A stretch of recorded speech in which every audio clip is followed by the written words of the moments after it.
Ever since humanity realized that Mars is a world with plenty of similarities to our own, our collective imagination has run wild about the prospect of life there, including the prospect of experiencing our lives there. Can we, as a species, colonize Mars? And if so, how would we do it? There seems to be more and more talk in the media about this subject, but are we really at a technological level where we could create a settlement on Mars? I'm Alex McColgan and you're watching Astrum, and together we will explore the prospect of having a human colony on the Red Planet.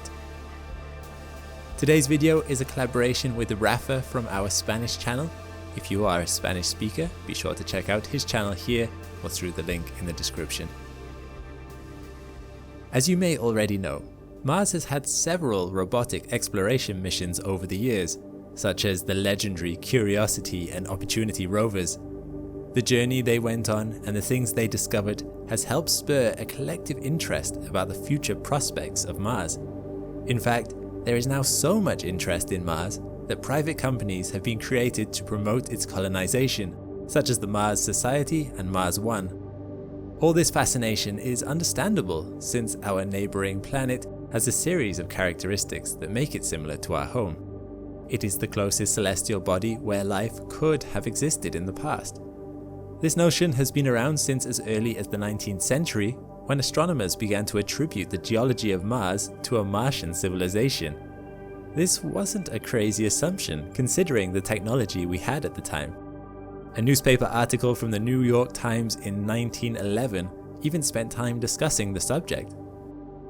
However, recently, the idea of life on Mars is getting more proponents again. Even NASA believe there is something to be found. The main objective of the Perseverance rover that will launch this summer is to find evidence of life there. This is significant because apart from the Viking program in the 70s, most other missions didn't have any means of searching for biological life. Rather, they focused on the past prospects of habitability on Mars. In other words, they searched for signs of past liquid oceans and not for evidence of microbes. All these missions have been laying the foundation for what is coming up. Numerous space agencies and companies now have their eyes set on putting colonies on Mars. But how would colonists get there and survive? The trip itself to Mars would take about 3 months with the most optimal launch conditions. This doesn't seem too excessive. It's like a long voyage on a cruise ship. But you have to consider that you would spend at least 3 months outside the safety of Earth's magnetic field. Out here, you are exposed to the solar wind and cosmic radiation. Prolonged exposure to this kind of radiation can cause astronauts to develop cancer and even symptoms of Alzheimer's before they reach Mars. Fortunately, there are some thoughts about how to protect against this. The astronauts could be shielded using materials in the ship's construction that are rich in hydrogen. In fact, the cabin could be surrounded by a water tank in the walls, water being rich in hydrogen. Another option is to create a magnetic field around the spacecraft, but this requires generating a huge amount of energy from a reactor small enough to fit on the ship, something we don't have the technology to do safely just yet. In addition, the further away from Earth you travel, the longer the time delay gets with communications. We take it for granted that on Earth, if you phone someone on the other side of the planet, you might only get a split-second time delay. At these distances, the speed of light is incredibly fast. With astronomical distances, it's pretty slow. On Mars itself, the distance to Earth means the transmissions will be delayed by anything between 3 to 22 minutes. This is only one way, so accounting for the return transmission, the minimum delay is 6 minutes, making a normal phone conversation highly impractical. Text, audio, and video messages are possible, but Martian settlers will have to fend for themselves if they need to make any immediate decisions, for example in cases of emergencies or equipment failures, making remote operations or assistance in real time unfeasible. But let's say all these difficulties are overcome and that the colonists reach Mars. Where would they settle? At the moment, there is no one favorite candidate. The North Pole is a distinct possibility due to the presence of water ice in the caps there. Another interesting option is the 81 kilometer wide Korolev crater, as it's also filled with water ice. The atmosphere isn't thick enough for liquid water to pool on the surface of Mars for any lengthy period of time. However, pockets of water locked up in ice can be found at the bottom of craters where it is cold enough. On Mars, there is also the possibility of settling near underground water deposits found in permafrost under the crust. Studies based on data from a combination of Mars orbiters have revealed and mapped out locations for water under the ground all across the planet. Although more difficult to extract than surface ice, it could open the door to colonies in more equatorial latitudes, regions that are much warmer, where solar panels for energy production would be much more effective. Mission planners would probably try to combine this finding with a location in the northern hemisphere. The ground elevation there is much lower, meaning the atmosphere is thicker, perfect for slowing and landing a spacecraft. Another consideration when looking for a settlement location is to see if there are lava tubes nearby. A lava tube is basically a long cave that formed when magma flowed through it, that has since emptied, resulting in fairly uniform tunnels. We see many examples of these on Earth, and on Mars they could even be large enough to house buildings inside. While lava tubes and caves have been identified on Mars, suitable candidates will also need to consider what we mentioned before, the elevation of the location and the prospects of nearby water. Once a site has been chosen, missions can begin to make the area suitable for a human habitat.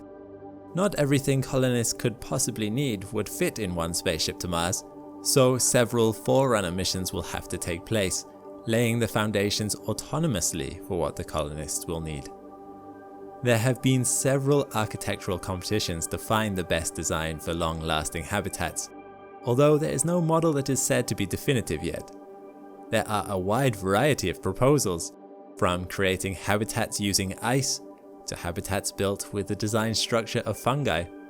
However, the majority of the suggestions utilize the regolith found all over the surface of Mars to build a habitat using 3D printing techniques through autonomous robots. Unfortunately, robots like these don't exist yet, so they have to be developed before this idea even becomes a possibility. But basically, this concept requires excavating material from the surface, which would then be processed and mixed with water ice into something similar to concrete. The structure is then 3D printed layer by layer by the autonomous robots. Robotic assistance and artificial intelligence will be invaluable in preparing the habitat for the colonists' arrival. Doing it by hand once they are there would be an impossible task, since astronauts are confined to their suits, especially things requiring hard and prolonged manual labor. Once the 3D printed habitat is complete, it needs to support the weight of additional regolith. These habitats must efficiently protect the inhabitants from radiation, so in the final phase of many of these proposals, they recommend covering the habitat with more regolith simply by shoveling it on top. This is because Mars does not have a magnetic field like Earth, so radiation is a big problem on the surface too. So, the more material there is between the Sun and the colonists, the better they will be protected from its harsh radiation. Once the habitats are suitably prepared for humans, the colonists can begin to arrive. Even with the help of the autonomous robots, they still have a lot to do. Connect up power, set up equipment, just generally get the site up and running. While this is going on, they probably have to reside in temporary habitats, be it their own ship that they arrived with, or maybe inflatable habitats. In any case, these habitats would not be very spacious and only provide the basics for survival. When the permanent habitats are ready, they will need to be pressurized. One method for creating breathable air is acquiring oxygen through electrolysis, and then mix it with nitrogen. Electrolysis has the added benefit of generating hydrogen, which can then be refined into hydrazine as fuel. Once generated, this pressurized environment can easily be sustained through air recycling systems, something that is already being used by the International Space Station. Unlike the rovers on Mars, which have top speeds of about 0.2 km per hour, Spot can travel at around 5.8 kilometers per hour. But the cleverest part about it is its intelligent AI. By using information it sees in its cameras, Spot is able to create a 3D image in its onboard computer, and it can use that information to figure out the best way to travel over obstacles. You don't necessarily control it, instead you tell it where you want to go, and it figures out for itself the best way to get there, actively avoiding obstacles if they present themselves. If it does start to fall, it can figure out what it needs to do to stop falling, and moves its legs to arrest its fall in a way that almost feels alive. It is this autonomy, mixed with Spot's incredible range of versatility and movement, that makes it ideal for exploration of other planets. It's not possible to directly control a robot on another planet. The distance is so great that there would be several minute lags between a scientist sending a signal and the robot taking an action. So a lot of decision making needs to be done by a robot on location. This is true of the rovers NASA has sent to Mars already, like Spirit and Opportunity. However, Spot can take this to another level. Thanks to a collaboration with NASA's Jet Propulsion Laboratory, Spot is proving to be capable of working with a series of other robots to explore Martian analog caves here on Earth, completely independent of humans. They are exploring the whole layout on their own, choosing their path, walking over obstacles. They can handle pitch black lighting conditions, smoke, dust, and even water. They can recognize points of interest and investigate them. One area of Mars and the Moon that NASA would like to explore in future are caves. Caves are scientifically interesting for several reasons. They allow scientists to see deep into the geology of a planet without needing to do any drilling, which is a difficult process, helping them tell what the structure is like or whether water was ever present. They are sheltered ecosystems. While things on the surface might be eroded over time by wind or cosmic radiation, caves offer shelter, preserving anything scientifically interesting for us to find. NASA's Braille program is even interested in whether any bacteria might have survived in such an environment on Mars, or at least if the remains might be there. Finally, this shelter and protection from radiation also make them a good location for future human colonization, making it all the more important for us to map them out for any future human missions. Currently, we struggle to explore caves on other planets. Taking photos from space only really tells us information about maybe the entryway. Scientists can't map cave structures from orbit. Rovers like Opportunity would struggle to explore such a cave, as the ground would probably not be very flat. The passageway might become too narrow for a 2-meter wide robot, and the terrain would be uncertain. And perhaps worst of all, signal to Earth would quickly become blocked by all that rock, meaning a robot that requires any human input would not get very far. In other words, a robot that was sent to explore a cave on Mars would need to be able to go in and explore the entire thing on its own, with no prior knowledge of what the terrain might look like in there. Be reused.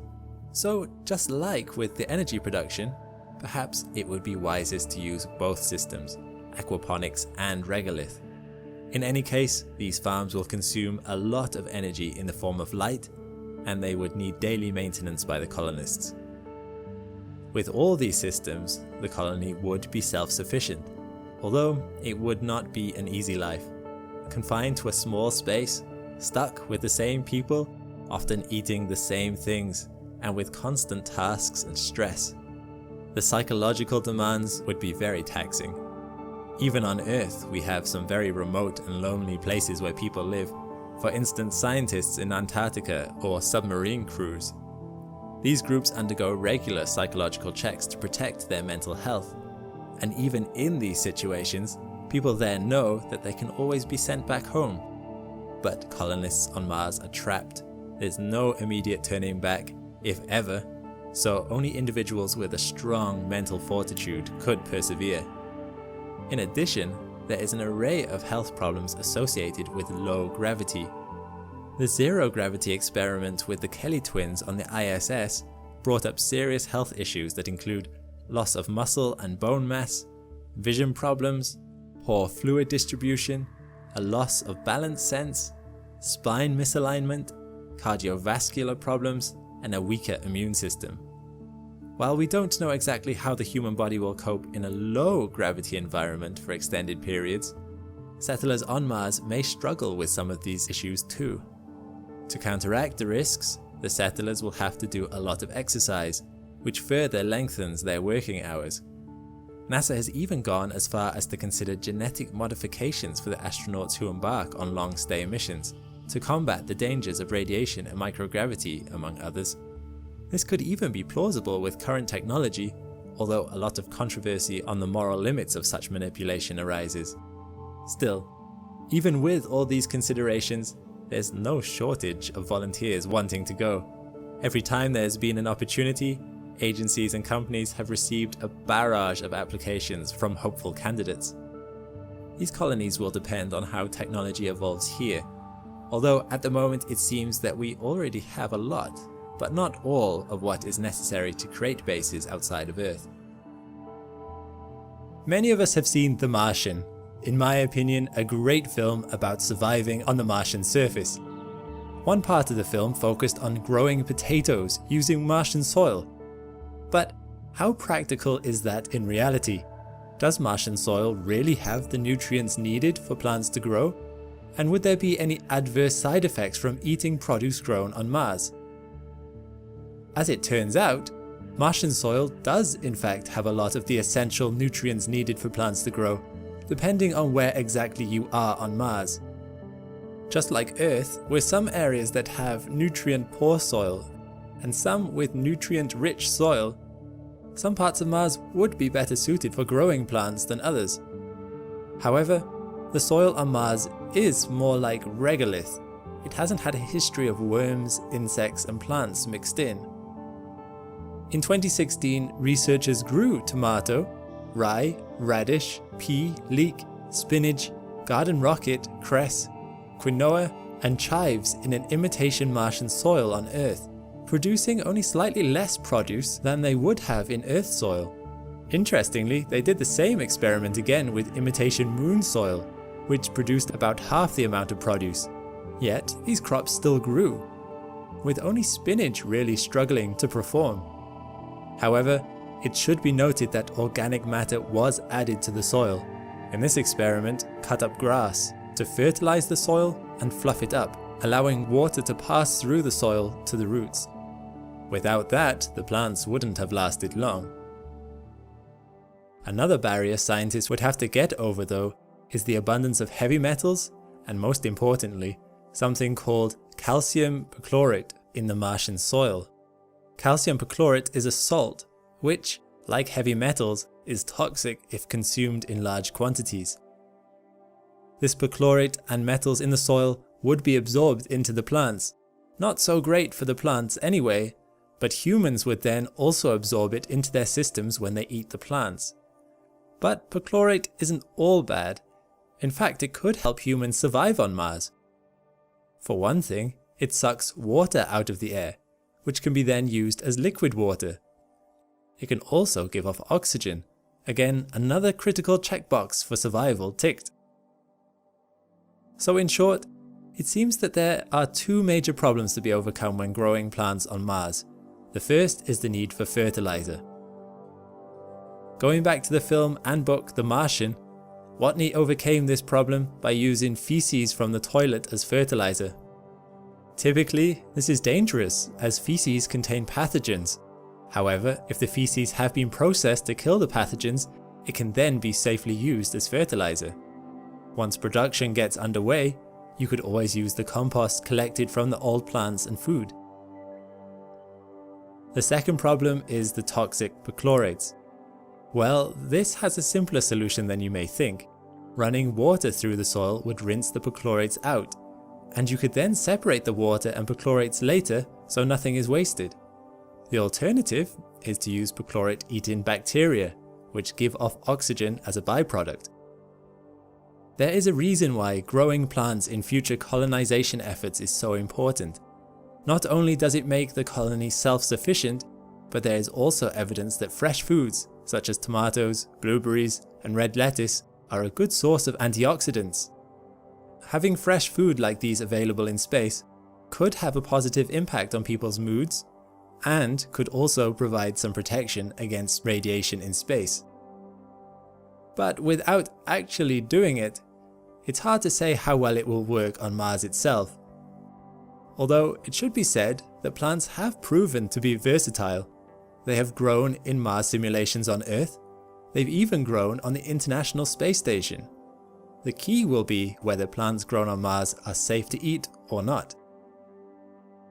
And the only definitive way to find out is to grow some plants on Mars. Manned missions to Mars may seem like a long way away, as NASA currently has their eyes set to get humans on Mars around the mid to late 2030s. But in reality, this timescale is very small, because there are a number of hurdles to overcome first. One of the most problematic being exposure to radiation in space. So, how bad is the radiation in space and on Mars? And what can we do about it?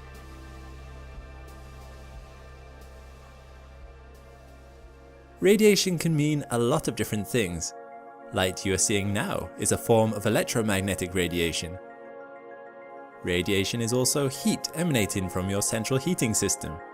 These are harmless or even beneficial to us humans, but astronauts need to be aware of a number of different types of space radiation. Types of radiation which can strip atoms from your body, alter your DNA, and give you acute radiation sickness, or even cause death. The main culprit for the dangerous radiation in our solar system is also our life giver, the Sun. It is constantly emitting light in many different frequencies and has a steady outflow of solar wind, which is highly energized protons, electrons, and alpha particles, or in other words, subatomic particles. These particles and wavelengths can be dangerous to humans as it is, but every so often, powerful events occur on the Sun's surface called solar flares and coronal mass ejections. This is where, through a combination of factors, the Sun ejects billions of tons of highly energized particles into space. If a coronal mass ejection were to be aimed at an astronaut without much in the way of protection, it would make them very sick. However, while bad, this is not the biggest worry for scientists trying to overcome the obstacle of space radiation. There are particles hurtling through space which travel even faster than those ejected from the Sun, known as galactic cosmic rays. These are particles which were ejected from extremely energetic events, which could have occurred millions of years ago, like a supernova. They range from hydrogen atoms all the way to heavy elements like uranium, that have had their electrons stripped away, meaning just the nucleus of the atom remains. These particles have been accelerated to almost the speed of light. They can pass through an entire spaceship or body unimpeded, and any atoms they pass through will be ionized. Luckily on Earth, we have a number of natural protections which shelter us from all this radiation. The Earth's magnetic field is one, deflecting CMEs and some galactic cosmic radiation around the planet and to its poles, where it impacts the Earth's ionosphere, producing beautiful aurora. This magnetic field also protects Earth's atmosphere from being stripped away by the Sun's solar wind.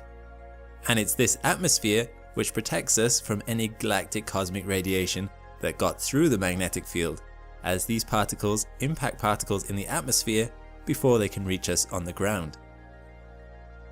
So, how do scientists hope to protect future astronauts outside of the Earth's magnetosphere and atmosphere? The first hurdle to overcome is the trip to Mars itself. Astronauts would realistically need at least 100 days to get to Mars from Earth, meaning they will be exposed to space radiation for that long. Luckily, particles from solar flares and CMEs can almost all be shielded by the spacecraft's structure. However, high energy waves and galactic cosmic radiation can pass through the wall of a spacecraft. Recent rover missions to Mars measured how much radiation an astronaut would absorb en route, about 0.66 sievert, or the equivalent of getting a full body CAT scan every 4 to 5 days. In comparison, on Earth we might expect to absorb 0.0025 sieverts during the same period of time. The thing that really prevents radiation from reaching you is putting a lot of mass in the way. However, simply adding more weight to the walls of the spaceship itself would make liftoff prohibitively expensive. So, one of the methods currently being experimented in NASA's Orion capsule during periods of particularly high radiation is to hide in a makeshift bunker, putting as many bags of supplies around you as possible. Interestingly, the best element for protecting against galactic cosmic radiation is hydrogen, so scientists are also experimenting with the idea of storing water in the walls of the craft. Another method currently being investigated, that would also be useful on the surface of Mars, is to have spacesuits made of, or at least lined with, hydrogenated boron nitride nanotubes. This substance is strong, but also contains hydrogen atoms which would protect astronauts from radiation. This material could be used to make the structure of the spacecraft, as it is also good at withstanding very high temperatures. However, testing still needs to be done before it can be confirmed as a definite winner. The last option currently being experimented with is building a force field within the spaceship, kind of like a little replica of Earth's magnetosphere. However, while something like this can be built, it is not energy efficient enough to have on a spaceship just yet. But perhaps by the 2030s, technology will have advanced enough for this to become a real possibility. So let's say that astronauts have arrived on Mars in the 2030s. Will the radiation situation get any better for them there? A little, but not anywhere near like on Earth. Mars has no magnetosphere and a very thin atmosphere, meaning protection on the surface is minimal. Although it should be mentioned that the lower in altitude you go, the better you will be protected. Estimates put radiation exposure on the Martian surface at 0.64 millisieverts per day, which is just over NASA's acceptable radiation limit.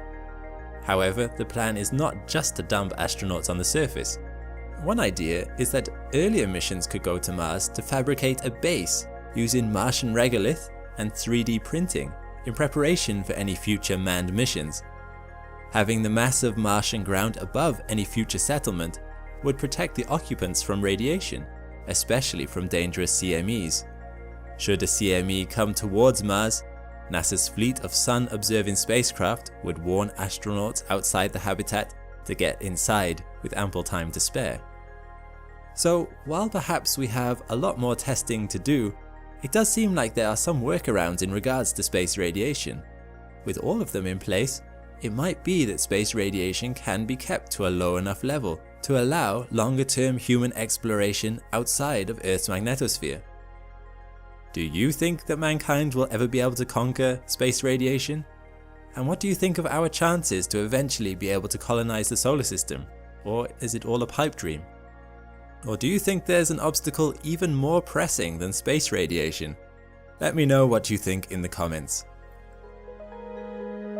In H.G. Wells' novel, The War of the Worlds, Mars is the home of an advanced alien race. These super intelligent beings had access to gigantic robotic walkers which could stride across the terrain with ease, blasting all in their path, intent on conquering our Earth. Fortunately, our explorations of Mars have thus far not found any signs of hostile aliens plotting world domination aboard giant walkers, but robotic walkers on Mars might not be a thing of science fiction for much longer, not if NASA and Boston Dynamics have anything to do with it. Thanks to these two organizations, walking robots on Mars could soon be a reality, and they are already more advanced than you might think. I'm Alex McColgan and you're watching Astrum. Join with me today as we uncover the surprising advances that have been made in walking robotics, and how through autonomous AI, these robots could revolutionize our exploration and colonization of the Red Planet. And remember, these advances have already been made. But first, why is NASA interested in developing robots with legs? If you've been keeping up with the sort of robots that scientists have been sending to Mars, you will notice that they all have a fairly similar design. Spirit, Opportunity, Curiosity, Perseverance, even the Chuorong rover deployed on Mars by China earlier this year, are six-wheeled rovers with large bodies, some over 2 meters tall, carrying various kinds of scientific equipment and cameras. This is because form follows function.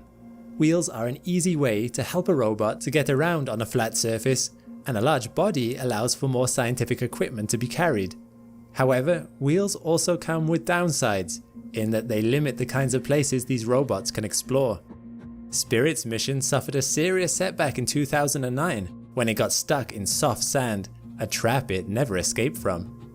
Although scientists wanted to continue using it as a stationary platform to study the area immediately around it, getting stuck was essentially the end of the mission for Spirit, especially when it drained its batteries trying to get out. A similar thing happened to Opportunity in 2005, although fortunately in its case, Opportunity was able to escape from wheel spinning after just over a month of being stuck. However, there was also a point in the first year of Opportunity's mission where it was exploring Endurance Crater. The exposed rock in the sides of this crater were ideal for answering questions about the history of water on Mars. Opportunity had limits on how steep a surface it could drive on, about 30 degrees, and it was uncertain whether it could get out of the crater again if it drove into it. In the end, scientists decided to send Opportunity into the crater anyway. As it happened, Opportunity was able to drive out and continued exploring Mars's surface for another 15 years. But all that science wouldn't have been possible if Opportunity's wheels had meant it couldn't escape endurance. Now compare that with this.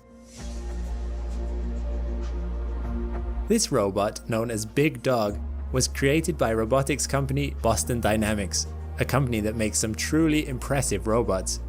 You should check out their parkour robot, Atlas, a humanoid robot capable of running, jumping, and climbing over obstacles in a way that almost feels human. And you can really see the advantages that legs can offer in these kind of situations. Big Dog could easily traverse powdery conditions, even up slopes, allowing it to explore a greater range of areas in an environment like Mars. However, it was a later version that caught NASA's eye. Meet Spot. Spot is a walking robot originally designed for tasks on Earth, such as data collection and mapping spaces for industry, or going into dangerous areas that humans can't enter, such as in areas that are heavily irradiated. It's able to carry weights of up to 14 kilograms and can perform repetitive tasks and walk upstairs, over gravel and other uneven surfaces. It comes with cameras that can see all around it, mapping the space. If it falls over, it can self-right itself even from being completely upside down. Unlike the rovers on Mars, which have top speeds of about 0.2 km per hour, Spot can travel at around 5.8 km per hour. But the cleverest part about it is its intelligent AI. By using information it sees in its cameras, Spot is able to create a 3D image in its onboard computer, and it can use that information to figure out the best way to travel over obstacles. You don't necessarily control it, instead you tell it where you want to go, and it figures out for itself the best way to get there, actively avoiding obstacles if they present themselves. If it does start to fall, it can figure out what it needs to do to stop falling, and moves its legs to arrest its fall in a way that almost feels alive. It is this autonomy, mixed with Spot's incredible range of versatility and movement, that makes it ideal for exploration of other planets. It's not possible to directly control a robot on another planet. The distance is so great that there would be several minute lags between a scientist sending a signal and the robot taking an action. So a lot of decision making needs to be done by a robot on location. This is true of the rovers NASA has sent to Mars already, like Spirit and Opportunity. However, Spot can take this to another level. Thanks to a collaboration with NASA's Jet Propulsion Laboratory, Spot is proving to be capable of working with a series of other robots to explore Martian analog caves here on Earth, completely independent of humans. They are exploring the whole layout on their own, choosing their path, walking over obstacles. They can handle pitch black lighting conditions, smoke, dust, and even water. They can recognize points of interest and investigate them. One area of Mars and the Moon that NASA would like to explore in future are caves. Caves are scientifically interesting for several reasons. They allow scientists to see deep into the geology of a planet without needing to do any drilling, which is a difficult process, helping them tell what the structure is like or whether water was ever present. They are sheltered ecosystems. While things on the surface might be eroded over time by wind or cosmic radiation, caves offer shelter, preserving anything scientifically interesting for us to find. NASA's Braille program is even interested in whether any bacteria might have survived in such an environment on Mars, or at least if the remains might be there. Finally, this shelter and protection from radiation also make them a good location for future human colonization, making it all the more important for us to map them out for any future human missions. Currently, we struggle to explore caves on other planets. Taking photos from space only really tells us information about maybe the entryway. Scientists can't map cave structures from orbit. Rovers like Opportunity would struggle to explore such a cave, as the ground would probably not be very flat. The passageway might become too narrow for a 2-meter wide robot, and the terrain would be uncertain. And perhaps worst of all, signal to Earth would quickly become blocked by all that rock, meaning a robot that requires any human input would not get very far. In other words, a robot that was sent to explore a cave on Mars would need to be able to go in and explore the entire thing on its own, with no prior knowledge of what the terrain might look like in there. It would need to see and map the terrain, decide how to move around it, and finally bring that information back out to the surface. And this is what NASA's Jet Propulsion Laboratory and Boston Dynamics are currently doing. By combining Nebula, an advanced decision-making AI, with the versatile platformer Spot, NASA is hoping to one day be able to send several of these robots to a cave on Mars or the Moon and have them go in and map it, independently organizing themselves by working as a group, using cameras, robotic arms, and scientific equipment to identify objects of scientific interest, relaying that information to each other, and then sending in the robot carrying the right equipment to further study and photograph the object of interest. NASA's Jet Propulsion Laboratory and Boston Dynamics are part of a team called Team CoStar and are taking part in the DARPA Subterranean Challenge. This competition pits cutting-edge robots and teams across the globe to practice at exactly this kind of task, to enter tunnels, caves, and underground urban environments, and to explore and map them, possibly finding things of interest or disaster victims for later search, rescue, and discovery. The final is taking place at the end of September 2021. If Team CoStar win, it would be an excellent sign that their robotic walkers are entirely capable of doing everything that would need to be done on a real space mission. There is currently no set date when Spot would be ready to explore the Moon or Mars. This is still in the testing phase. However, this technology offers a tantalizing possibility. One day, rather than Martians sending robotic walkers to Earth to help them colonize it, it might be us sending robots to help us colonize there. So, there we have it. Are robotic walkers on Mars? Not yet, but there soon may well be. What is a human? We come in all shapes and sizes, colors and genders, and yet we find it still fairly simple to identify in our heads, yes, that's a human, or no, that's not. But this might not always be quite so easy to do. While humans have remained fairly consistent over the last 10,000 years, there are advances in the works that might make things a little murkier. We are on the cusp of a technical revolution that might redefine what makes us, us. That technology is gene editing, and it is not science fiction. NASA is already looking into using it on astronauts, and for good reason. It is likely an unavoidable necessity if we want to settle on other planets. Why is that? And what are the long-term implications if we let this genie out of its bottle? And perhaps, most importantly, what will it mean to be human 1,000 years from now? I'm Alex McColgan and you're watching Astrum, and in today's video we will attempt to find out.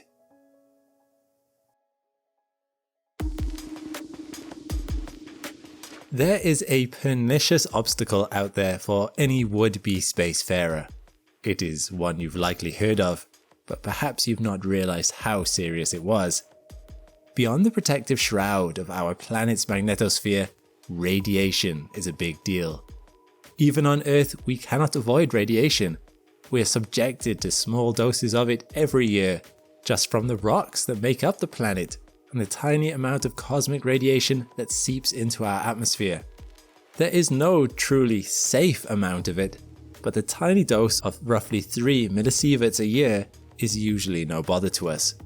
A single millisievert is the equivalent of about 3 chest x-rays, so as these are spread out over the year, it gives our body time to recover from any damage such radiation causes. But once you start leaving the Earth's magnetosphere, the radiation dosage goes up. Merely standing on the moon increases your dosage 200 times. Solar particles ejected from the sun and background cosmic radiation slice through any unprotected astronaut's body up there, causing damage to their DNA that can lead to short-term acute symptoms like fever, nausea, and vomiting, and also long-term health problems like cancer and sterility. This is problematic enough that most space agencies put a lifelong cap on how much radiation an astronaut can receive before they're permanently grounded, around 1000 millisieverts. Once you've been exposed to that much radiation, you're not allowed into space again.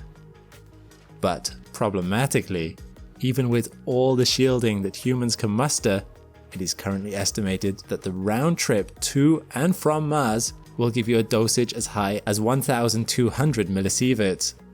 In other words, a completely fresh astronaut will be able to make one trip to Mars and their career will be permanently over. And that's just Mars. If ever humans want to colonize other places in the solar system, such as the icy moon Europa, they would face 5,500 millisieverts in just a single day. At that level, their odds of dying in the next 30 days is 50%. Yet, it will be necessary to leave Earth. While it may seem a long way away, 6 billion years from now, our sun will become a red giant. At that point, it will expand and engulf the inner planets of the solar system. Every species on the planet at that time, every work that we humans have created, will be gone forever, consumed in a raging inferno, unless we've spread out to where our sun gone berserk can't reach us. And that's not even to mention the fact that a planet-ending asteroid could hit us with a dinosaur-level extinction event long before that. We're actually overdue the next one, statistically speaking. So going to space seems advisable. If we have colonies on more than one planet, it reduces the risk of an asteroid taking us all out, the cosmic equivalent of not putting all our eggs in one basket. This is why, on the 13th of August 2021, NASA announced that it had completed a successful test of genome editing aboard the International Space Station. It should be noted, there are different levels of gene editing. The test done by NASA was to break the DNA of yeast, remove a section, and then replace it with a sequence of healthy yeast DNA through a technique known as CRISPR. As radiation causes damage to DNA, being able to remove segments and replace them with healthy segments is a convenient genetic maintenance, the equivalent of replacing a puncture on a tire. This already would be useful to astronauts traveling through space, as it would allow them to repair ongoing damage to their DNA by constantly replacing damaged parts of it. But genetic editing and CRISPR can go one step further. There is nothing to say that the replacement DNA has to be the same as the original. CRISPR has been used successfully to implant totally new genes into test subjects, giving them desirable traits according to the gene editor's aims. For instance, genetic diseases like sickle cell anemia result in low levels of hemoglobin in the blood. CRISPR allows these harmful genes to be removed from a cell and replaced with a healthier version that does produce the needed hemoglobin. Trials are already underway to encouraging success. But it doesn't stop there.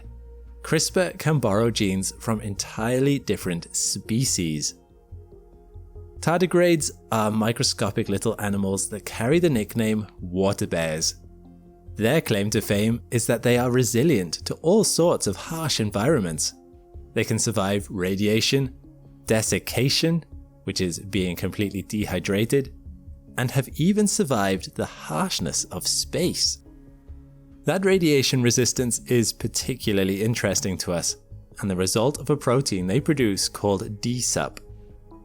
In 2015, geneticists successfully edited the gene that produced DSUP from a tardigrade cell into a culture of human cells. Incredibly, the human cells became 40% more resistant to radiation. This technology is here, and is already quite accurate and versatile. Of course, there is still a lot to learn about the human genome. It turns out that the one gene, one trait model is too simplistic. One gene can do several things, and editing one can have unexpected knock-on effects throughout the body. As such, any introduction of tardigrade cells into humans must be done slowly and cautiously. But it does seem likely that over time, scientists will understand what each gene does and how to balance the pros and cons of gene editing. Which raises an ethical dilemma. Just because we learn how to, and it's entirely possible that we as a species will master how to do this, should we? That's not really for me to answer, but I will point out that this is already going on. Aside from the ability genetic modification is giving us to cure genetic diseases or to repair damaged DNA, which I imagine most people would be fairly okay with, even genetically modified designer babies have been carried to full term. A Chinese doctor in 2018 announced to the world the birth of 2 gene-edited babies, Lulu and Nana. The 2 children had been engineered before birth to be resistant to the strain of HIV. The only problem was the doctor had not told anyone that was what he had been doing. His work was shut down within days by the Chinese government, and in 2019 he was jailed. But to some respect, the genie is out of the bottle, and we have to start asking how we would like to see this technology applied. It may become necessary for anyone traveling to Mars or to the other planets in the solar system to receive gene therapy conferring on them this resistance to radiation. And as the techniques for conferring genes from other species improves, specialized hybrid humans might become more and more common, or even required in some areas. While replacing the genes of every cell in our bodies is still a ways away, there is a possibility that it will one day happen. And if it does happen, what would that mean for us? Well, want to settle on a warm or cold planet like Mercury or Pluto? Certain traits might be conferred from extremophiles that give you resistance to extreme temperatures. There are many species of bacteria out there that survive perfectly well in icy conditions. It might be useful for any human settling out there to do the same. Speaking of Pluto, low light environments might make it advantageous to either gain improved low light vision, larger eyes, or to gain traits like echolocation, like dolphins or bats. 1,000 years into the future, this will very likely be possible. How about breathing underwater? We could take the DNA of aquatic creatures and give humans gills. That might help overcrowding on Earth too, by allowing us to inhabit oceans, as well as allowing us to settle on any aquatic worlds we might one day find. Want to travel on long voyages through space? Even with faster rockets, traveling to other stars might take hundreds of years. It might be useful to be able to hibernate in such a condition, or to have more efficient energy intake systems, meaning you need less food. One day, humans might introduce chloroplasts into their skin, supplementing energy intake with photosynthesis, like plants do. Electricians might gain the ability to sense electric fields, like hammerhead sharks. Our senses might expand into other spectra of light, allowing us to see X-rays or infrared. Seeing heat might be incredibly useful in some lines of work. Seeing radiation might be handy if you're considering stepping outside into a solar storm. Our ability to eat a varied diet might increase. There are worms today that can eat plastic. Maybe we one day will be able to do the same. Increased longevity. enhanced intelligence. The possibilities are endless, as extensive as the genetic catalogue of any species that has ever existed and ever will exist, and even further. One day, we may get so proficient with genetic editing that scientists will write their own genes from scratch, granting traits as desired. Christopher Mason, a geneticist and computational biologist who has worked with NASA on 7 projects, believes in his book, The Next 500 Years, that humans might one day customize their traits on the fly. Given the methods described above, people could find themselves in a state where they decide, I want to turn these genes on for tonight, or I want these genes active for summer. This is not necessarily a bad thing. Humans already adapt in many different ways, but it does raise serious philosophical questions about what it means to be human. Our DNA would no longer define who we are, as it would be under our control. While initially the technology would only be available to the rich, 1,000 years from now, it could be so common and so well understood that it could be available to everyone. Children could be given homework assignments on changing genes at school, according to some theorists.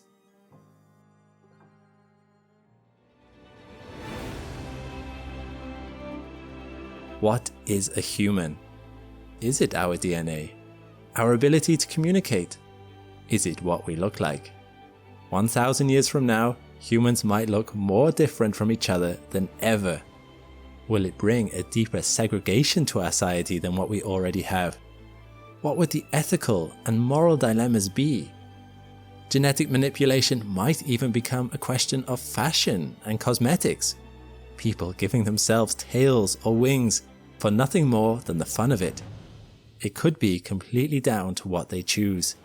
And once humans start spreading out across the stars, adaptations would cause them to become more and more diverse culturally and even genetically. Our human race may split off into separate species altogether. So, what do you think? Would this be a future you recoil from, or is it one that excites you? I'd love to see your discussions in the comments. You may have heard in the news last year that Richard Branson and Jeff Bezos have become the first billionaires to get into space themselves. Whatever your thoughts on this, it marks a fascinating point in human history. In the past, the space race was exclusively a contest or collaboration of nations, but now private companies are beginning to enter the fray. Why this sudden change? And what does this mean for the future of space travel and exploration now that businesses are starting to look to the stars? What might it mean for humanity's future? I'm Alex McColgan and you're watching Astrum. And while it might be a little too early to say for sure what the future brings, we can perhaps gain greater insights into these questions by looking at why some of these companies and individuals are reaching for the stars.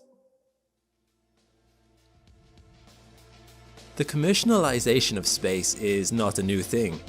In 1962, just 5 years after the first artificial satellite was launched by the USSR, the first commercial satellite, Telstar 1, was launched by the AT&T Corporation as a means of broadcasting American television programs to Europe. It was launched using a NASA rocket. In 1975, Ortrag, or the first company to attempt to develop an alternative propulsion system for rockets, was founded in Stuttgart, Germany. And in 1984, the US President Ronald Reagan signed the Commercial Space Launch Act, intending to encourage companies to explore space. Satellites have been a staple of modern life for many years now, enabling internet connections and helping us to navigate through tools like sat-navs, among other things. In other words, companies have already been commercializing space for some time. So what's different about these recent space flights? Well, these flights are the first time that private companies have built their own rockets and flown their own founders into space. They represent a turning point in space exploration and the beginning of a fledgling space tourism industry where wealthy individuals can pay to spend time in space. This could have larger future impacts than you might think, as we'll explore later in the video. But let's first take a look at some of the companies that have been developing their own rockets to travel into space. In particular, we'll be looking at Virgin Galactic, Blue Origin, and SpaceX, as the differing approaches of all of these companies offer us the best glimpses of the many possible outcomes of commercial space flights. To begin with, let's examine Virgin Galactic, as it was Richard Branson who won the race to be the first billionaire to fly into space on their own rocket. He did this on the 11th of July in 2021, but had actually created Virgin Galactic much earlier, back in 2004. Branson's company, the Virgin Group, had taken an interest in the idea of space tourism and had noted that another smaller company, Scaled Composites, was developing their own rocket called Spaceship One. Scaled Composites hoped to win the Ansari X Prize for the first private crewed spacecraft. Branson reached out to Scaled Composites and convinced them to make the Virgin Group their sole customer of future spacecrafts if they succeeded. They did so on October 4th, 2004, with Spaceship One flying to 112 kilometers in altitude and returning to the Earth safely, and with a crew. It's worth noting that space is officially recognized as starting at 100 kilometers by many agencies, at a point known as the Kármán line, named after Theodor von Kármán, the first person who tried to define such a boundary. Spaceship One did successfully fly over the Kármán line boundary. However, NASA sees space as beginning at around 80 kilometers. With that success under their belt, Scaled Composites and Virgin Galactic began working together to create a whole fleet of new spaceships, model name Spaceship Two, with Scaled Composites providing the technical know-how and Virgin Galactic providing much of the initial capital. Together, they founded the Spaceship Company, with Virgin owning 70% of the shares, but eventually this rose to 100% when Virgin bought out the company completely. The rocket they designed had one aim in mind: space tourism, to get 6 passengers and 2 pilots up into space, to allow them to see incredible views of the Earth, and to experience a feeling of weightlessness. To do this, they used an interesting method. Instead of just creating a rocket, they actually attached their Spaceship Two to a specialized aircraft called White Knight 2, which carried the Spaceship Two up to an altitude of 15,000 meters. Then, the spacecraft is released and activates its rocket booster, which takes it to supersonic speeds in just 8 seconds. The Spaceship Two then begins climbing, arcing higher and higher until it was pointed straight up. It reaches over 80 kilometers, the NASA definition of the boundary of space. All in all, this trip up takes roughly an hour. At the height of Spaceship Two's climb, it cuts its thrusters and lets gravity begin to slow its acceleration. This drop in acceleration results in the passengers on board feeling weightless, sort of like when you throw a ball straight up in the air. There is a brief moment when the ball is neither rising nor falling. This moment of perfect balance between upward motion and gravitational pull lasts for roughly 5 minutes, after which the Spaceship Two begins to fall to the Earth. It glides its way back down much slower than a capsule re-entering the atmosphere by using a feathered re-entry system before gliding its way back to its launch pad. This part of the trip would also take about an hour, making for a 2-hour round trip total. With the success of Richard Branson getting into space, Virgin Galactic will be looking to start flying passengers into space within this year. But why does this matter? Ticket prices for a flight on Spaceship Two, or possibly Spaceship 3 by then, will cost $250,000, far outside the price range of most people. Shouldn't that money instead be invested in issues closer to home, rather than providing the rich with a fun day out? Well, as our next billionaire has pointed out, space tourism might just be the way that space travel becomes accessible to everyone. Jeff Bezos, the founder of Amazon, created his own space company, Blue Origin, with this aim in mind.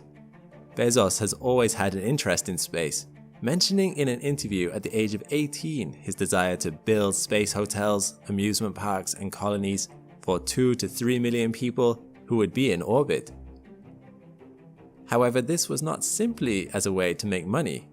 Bezos explained at the time that this was a way of preserving Earth. By moving certain amounts of the population off the planet, it might reduce the strain on the environment. In 2000, when Bezos was wealthy enough from the success of Amazon to start making his dreams become a reality, he began Blue Origin, funding it privately with his own money. However, to begin with, Bezos kept the project fairly secret.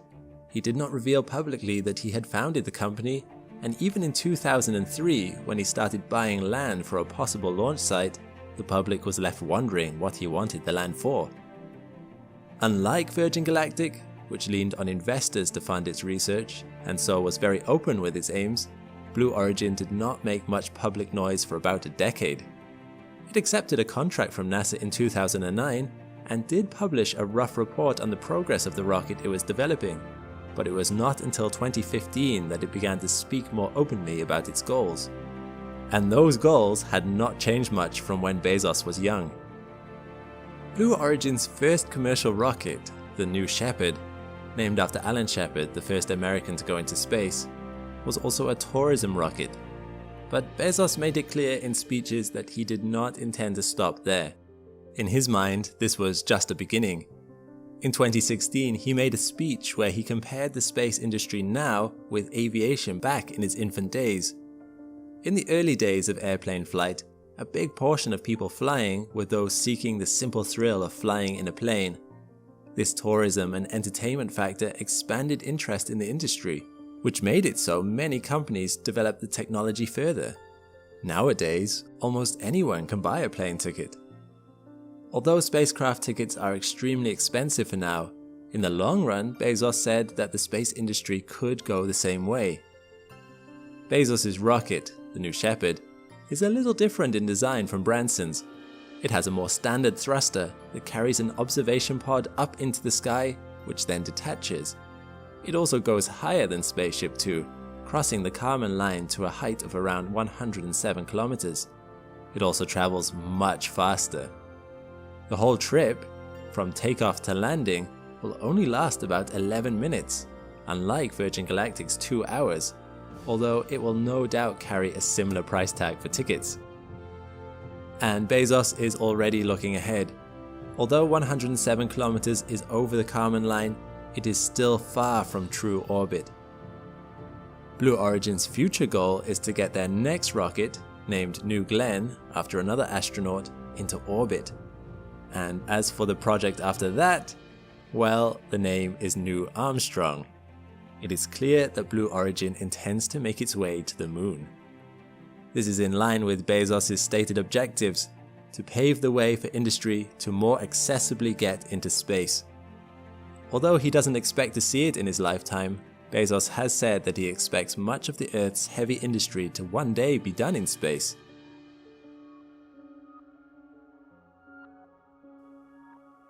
Our last billionaire, however, has his eyes on an even further goal.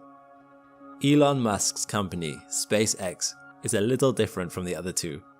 While Virgin Galactic and Blue Origin focus on space tourism, SpaceX has been more focused on commercial ventures. Since its founding in 2002, SpaceX has grown to dominate the market, taking half of the contracts to launch satellites into space.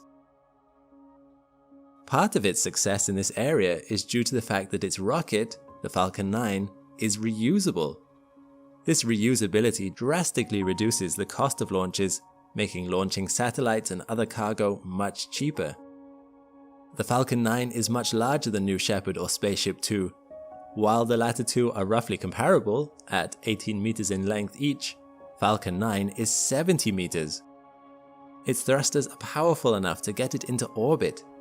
It carries a reusable cargo capsule named the Dragon, the first of which carried supplies up to the International Space Station. The Falcon 9 is able to carry 5,500 kilograms of weight into orbit, or more if they're willing to sacrifice the reusability of the rocket. This ability to transport cargo reflects a possible future purpose of SpaceX, to carry freight to Mars. Elon Musk has always made it clear that he intends to one day see a colony on Mars, and in 2001, his company conceptualized greenhouses that might grow plants there. Any such colony will no doubt need supplies from Earth, particularly in its early days, as vital equipment and personnel would need to be transported over. Any company with the large-scale capability to transport heavy weights between Earth and Mars would stand to make a lot of money. In 2001, Musk attempted to buy rockets that might start the process of getting supplies to Mars, but realized that it would be cheaper to create his own. Thanks to the success of SpaceX, which is now currently valued at well over $75 billion, Musk has gained the funds necessary to further his dream. SpaceX is developing a new line of rocket known as Starship, which they hope will be able to go to the moon and later be able to transport 100 tons to Mars before refueling there and flying back. It will be an incredible achievement, and although it takes roughly 6 months to travel to Mars, it will make the red planet far more accessible to humankind. Space tourism, lunar landings, orbiting facilities and refueling stations, shipping to Mars. These are all the stated objectives of the commercial interests looking at space. And although they're still a long way from achieving some of those goals, the fact that they are making the progress they are makes those future goals seem all the more plausible. This is why billionaires traveling into the edges of space in their own rockets is exciting. It not only marks the beginning of an age where trips for the average person traveling to another planet could one day be real, but it could lead the way for humanity truly being an interplanetary species. Now, I know these companies have their controversies, which I avoided in this video. However, what company seems the most promising to you? Maybe there's a company I didn't mention that has real potential too. Do you think it's good for there to be healthy competition in this industry? Let me know what you think in the comments below. When you peer across the rusted Martian surface through photos, you would be forgiven for thinking that Mars is a place of stillness. Flat, dusty landscapes seem to stretch out in all directions, with nothing but scatterings of rock and the faint whistling of the wind to keep at bay the almost oppressive solitude.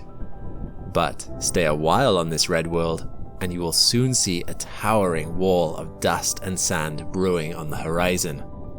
You might think to yourself that this dust storm is similar to those we see on Earth, and have no idea that this storm is about to grow so large its thick dust will swallow up not just a region, not just a continent, but the entire planet.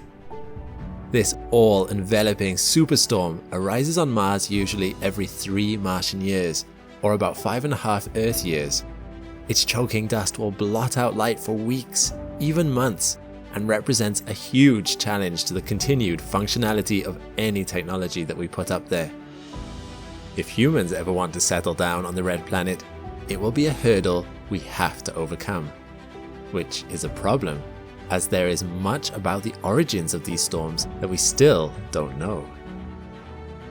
I'm Alex McColgan, and you're watching Astrum.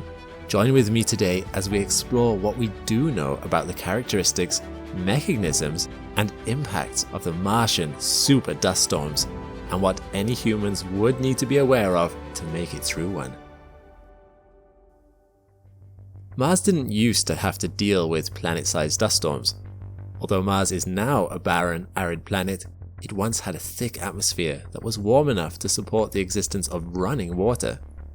However, over the course of the billions of years of Mars's existence, Mars dried out, and its atmosphere bled away until atmospheric volume was at less than 1% of what we have here on Earth. Those dust storms didn't just start happening because Mars became dry though. Although we don't understand everything about such storms' origins, we assume that a key component is Mars's temperature. With less atmosphere, in spite of Mars's high CO2 levels, Mars became far worse at retaining heat. When the surface starts to cool, there is no air to catch the escaping warmth. It is at the point where, if you were to stand on the planet's equator during its warmest time of the day, your feet might feel 23 degrees Celsius, while at your head, it would be 0 degrees Celsius. This means between day and night, Mars has some intense temperature swings. Temperatures there now range from highs of around 27 degrees Celsius down to a freezing minus 133 degrees Celsius at night. Temperature differences can cause winds to form, which can bring different weather systems across the planet. However, Mars's arid weather is no longer driven by rain and water cycles, but cycles of dust. Dust plays a surprisingly crucial role on Mars, and without it, those planet-spanning storms would likely never form. The atmosphere might be too thin to capture and transport heat, but the Martian dust, now that's another story. It all begins with that Martian dust getting into the air. There are a few mechanisms that make this happen. One is dust devils, of which Mars experiences thousands every year, usually during the Martian spring and summer. Warm rays from the sun heat the ground, causing the air directly next to it to rise, and cool air from the atmosphere to be drawn down to fill the vacuum. These contrasting winds create rising spirals of air that can end up hundreds of meters wide and 8.5 kilometers tall, although many are much smaller. Regardless of their size, as they meander their way across Mars's all-encompassing deserts, they suck up dust and hurl it up into the atmosphere, creating a haze of slightly darkened skies in their wake. This process is thought to contribute to a miasma of background dust that constantly lingers in Mars's atmosphere. While this is the flashiest way by which dust gets into the atmosphere, it's not the most prevalent. Far more common is the simple influence of wind moving across Mars's dusty surface, and a process known as saltation. Mars's dust is surprisingly difficult to get up into the air. Small particles have a lot of cohesion due to being slightly electrostatic, kind of like packing peanuts, so that they stick together, which means they need a certain amount of momentum to get them going. Oddly enough, larger particles are actually easier for the wind to get moving as they experience less cohesion. So it's these larger sand grains that are lifted by gusts of wind and are moved for short distances. But because they are ultimately too heavy for the wind to suspend, they crash down again, and the force of these tiny impacts imparts enough momentum to overcome cohesion and get the lighter dust airborne. However, once it gets up there, Mars's lower gravity means that it's easy for dust to remain in Mars's atmosphere for a really long time, weeks or months. And this is enough to start driving the formation of storms. Because, unlike the thin air around them, particles of dust are really good at collecting heat from the sun. As the sun warms dust in the atmosphere, they act like little radiators, slowly releasing the gathered heat into the air around them where previously the warmth would have passed through the ground below. This makes the atmosphere nearby much warmer. Warm air rises, but now it begins doing so on a much larger scale than when forming the dust devils earlier. Wind has to be drawn in from the sides of the rising air mass, but this only adds more fuel to the fire. More wind means more saltation, and more dust being thrown into the atmosphere, and more opportunity for the atmosphere to warm. Eventually, this out-of-control process ramps up into a regional dust storm. The good news is that on a local scale, a dust storm on Mars is not very dangerous in and of itself. Wind speeds top out at 97 kilometers an hour, only half the speed of hurricane winds on Earth. And even this is misleading due to the thinness of the atmosphere. Even when it is traveling quickly, you wouldn't feel much. In the same way, a single person has less pushing power than a whole crowd.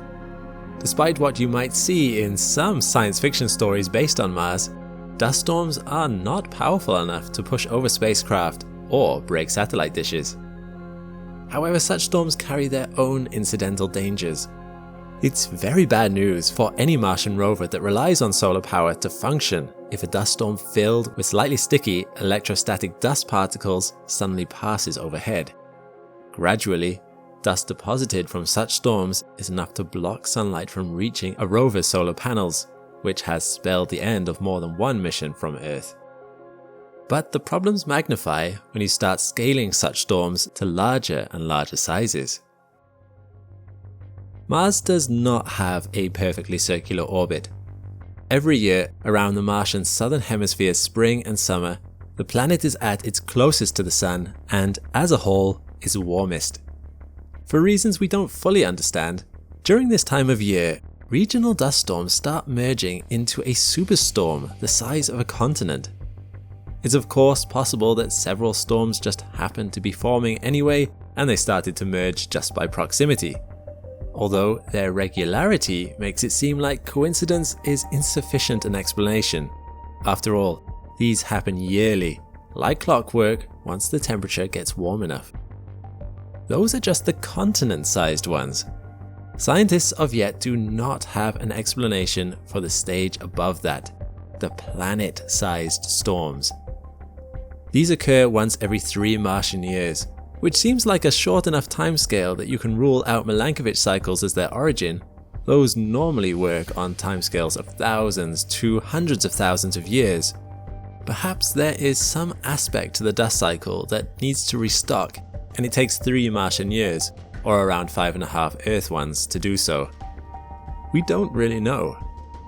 While most dust storms on Mars last only a few days, these apex of storms can last for weeks. The impact of these storms can be profound for any human technology around the planet. Scientists can measure the availability of sunlight on Mars using aerosol optical depth, or AOD, to check how much sunlight is being absorbed or reflected by pollutants in the air. The AOD on Mars is usually around 0.5. For context, an AOD of less than 2 is needed before rovers like Opportunity or landers like InSight can charge their onboard batteries. The thick smoke caused by a wildfire on Earth that starts to turn day into night is an AOD of 7. These planet-sized dust storms hit AOD of 9 to 11. They represent a near total blockage of light. In 2018, a storm of this variety killed the Opportunity rover by swamping its solar panels and forcing it into hibernation mode. Without power running through its onboard heaters, the wildly oscillating day-night temperatures caused something critical to break in the rover, and it never woke up. These storms are a problem for other rovers too, even ones with onboard nuclear batteries like Curiosity. The clouds are thick enough to block communication to and from the surface, meaning scientists have little choice but to wait them out. But that's not all. Even satellites can be affected by these storms. The colossal amounts of warming dust in the air causes the entire atmosphere to expand, bringing some of it into the orbital paths of satellites. They have to burn precious fuel, making course corrections to ensure the atmospheric drag doesn't bring them crashing down out of the Martian sky. If you were a human hoping to settle on Mars, you'd need to find a way to overcome these issues. Solar-powered settlements would not survive such storms without another source of power, and humans don't do well at such freezing temperatures. Losing the ability to contact our satellites could also leave us isolated and vulnerable for those few weeks. People would need to have a certain degree of self-sufficiency, as if anything were to go wrong while a storm was blowing, you wouldn't be able to call for help. Still, in time, these storms prove to be their own destruction. Blocking so much light eventually means that the surface stops getting warmed enough to create the upswelling winds that lifts the dust into the air in the first place. Without more rising dust, these storms starve themselves and peter out. Quiet returns to the red planet. Things are still once more. Any rovers that survived can emerge from hibernation mode, ready to continue with their science now that communications with Earth have resumed. As of 2023, there are 3 rovers active on Mars: NASA's Curiosity and Perseverance, and China's Zhurong. Of the 3, Zhurong is the only one utilizing solar panels as a power source. It will have to be careful. The last superstorm was in 2018. Given that these occur on average every 5.5 years, the next one could be coming soon. A little wind will start blowing, some dust will start to stir, and the cycle will begin anew. Thanks for watching. This video was in part made possible by all the Astrum nauts on Patreon. If you think these videos add some educational value to the world and want to give them more stability than the algorithm, you can become a paid member on Patreon to contribute towards their creation. When you join, you'll be able to watch the whole video ad-free, see your name in the credits, and submit questions to our team. Just sign up with the link in the description. Once again, a huge thank you from myself and the whole Astrum team.